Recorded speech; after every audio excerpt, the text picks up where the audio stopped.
Hey everyone, so one of the major issues holding ADCs back in solo queue is actually taking terrible recall timings. ADC players tend to be 20 to 30% weaker throughout the course of the game, which leads them to believe that they're weaker than they actually should be.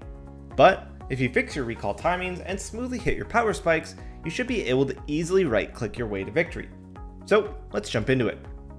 Your first mission is to always plan your recalls. It's easy to fumble your way into a good recall, but that's inconsistent and doesn't make you good. Thinking 1 or 2 minutes ahead and managing to always get a solid recall timing takes skill and will make the game much easier for you if you become good at it. The second mission is a bit obvious, but you should always do the mental math of what you can buy when you do actually recall. Not only that, but make sure you recall based on what your opponent can buy as well. For example, if you're playing Draven versus Caitlyn and you have 900 gold, you may want to recall. This means that Caitlyn also has around 900 gold. You would get a Vampiric Scepter, meanwhile she'd be stuck with a shard. Despite having equal income, your buy would clearly be better. And your final mission is to consider what the lane state will become as a result of your recall. Will it be slow pushing away from you when you get back, or will it be freezing towards you, etc. Let's get into a smurf game, but we'll watch Hector win almost entirely off of his recalls. There's going to be a bit of an abnormal start to this laning phase. Yasuo will be alone because Soraka was AFK for a bit. This won't matter long term, it's just something to be noted. Soraka not being here at the start allows Hector to get the push lead, so him and Pyke will get level 2 first. Soraka is really trolling by being this far up, but unfortunately Pyke is AFK sitting in the bush, so they miss their opportunity for a free kill. This is actually a really bad spot to be in this matchup. Low elo support players playing hook-based champions are usually very lost when they don't see an obvious hook angle. So when the wave is like this, the lane effectively becomes a 1v2. Combine that with the fact that Hector got hit by a lot of skill shots and blew most of his potions, and the lane is already looking pretty lost. So what do? Well, he tries to grab a bit more CS and just ditches the lane and recalls. Let's break down this recall and why it wins him the laning phase. So take a look at the wave as he's recalling. It's basically dead, and so the enemy duo can't freeze. This means their only options are to either slow push or fast shove the wave. This can lead to 3 unique situations, which are all favorable for Hector, which is why he takes this recall. 1. The enemy slow pushes. But remember, slow pushes are just freezes for the other side. Hector could come back and maintain the freeze with his health and item advantage. This sets up easy ganks because he has a Pyke versus Yasuo and Soraka. Even if they don't get ganked though, they'll still be at an item disadvantage. The second outcome is that they fast crash the wave and take their own recall. This is fine. Yasuo won't have much more gold and likely just picks up another Doran's Blade and potions as well. Going from the earlier lane state, which was terrible, to being even is a pretty favorable outcome, right? Or the outcome that actually happens. They fast shove the wave, but they don't recall. This is a huge mistake by the enemy team. Hector isn't dumb and isn't going to give them a free recall. He's going to lock them in lane, leaving them perpetually at an item disadvantage, allowing him to take control of the laning phase. Things are even better because he happens to be versus a Yasuo who is a melee champion. Building a slow push like this is going to be very punishing for him when he tries to last hit under his tower. Unlike last time when he was in this situation, the extra Doran's Blade will definitely help mitigate the poke that he's going to take. And finally, his Pyke does punish the overextending Soraka, forcing her out of lane and leaving Yasuo alone.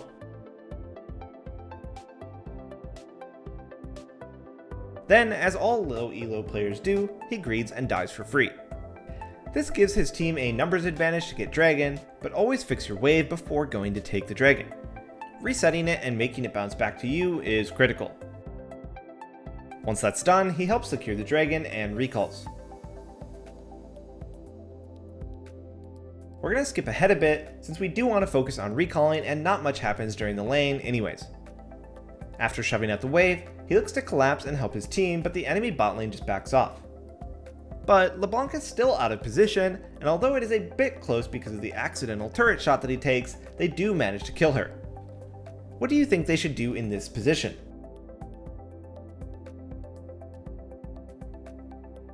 Obviously, a lot of people's immediate reaction is to recall here, but that's actually wrong this time. Think about what he buys if he recalls. 800 gold is a crit cloak at best. That's no good, and then he'd have a full inventory and wouldn't even get his magical footwear at 10 minutes. So Hector opts to stay and keep farming bottom. The reason he can do this is important. Remember, they just killed the Blanc, so Vladimir has priority from mid lane. But more important, Pyke and Warwick are controlling the enemy bot side jungle. The enemy Yasuo and Soraka couldn't punish him even if they wanted to. Not only that, but he's healing up really quickly thanks to all the lifesteal that he's bought, and a bit from the Ocean Dragon that they claimed earlier. In just a minute, he's gone back to full HP and can remain in bot lane until he finds a better recall timing. Once again, we're going to skip ahead. Don't worry, you don't miss anything relevant. Pyke doesn't find any hooks, so everyone just farms peacefully for a little while. So Hector is sitting on quite a bit of gold at this point. Remember though, you want to time your recalls based on how much gold you have. Take a moment to think here. At how much gold should he try to base?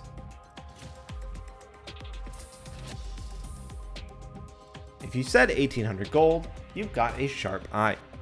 Magical footwear is about to proc, giving him free boots, and he's also sitting on a dagger. Therefore, he needs 500 gold to turn those dagger and boots into tier 2 boots, plus 1300 gold to buy a BF sword on top of that.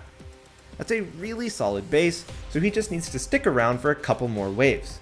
However, Pyke decides to turn up the heat and punishes the mispositioned Soraka. This changes his game plan. He can now stick around for an even better buy to snowball much harder.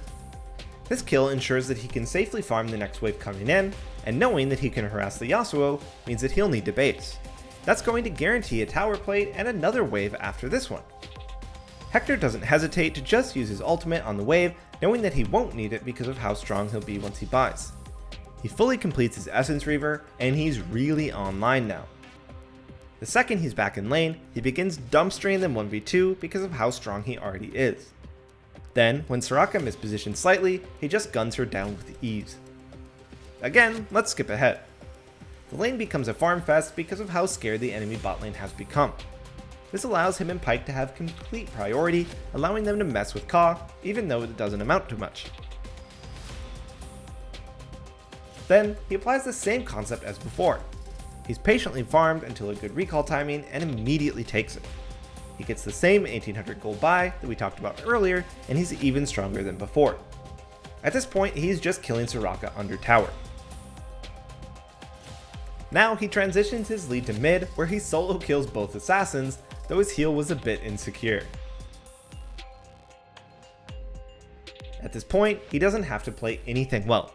He's so far ahead and the enemy team eventually forfeits. So let's quickly recap. He used a smart recall to salvage a terrible lane state. Then, he kept making good decisions based on the game state, which allowed him to always recall at the perfect moment. That's why he was always so strong and why he could just one-shot everyone who came near his screen. Recall timings are definitely something that every ADC should work on since they're ridiculously important. And that's going to be it for today. Thanks for watching, and we'll see you next time.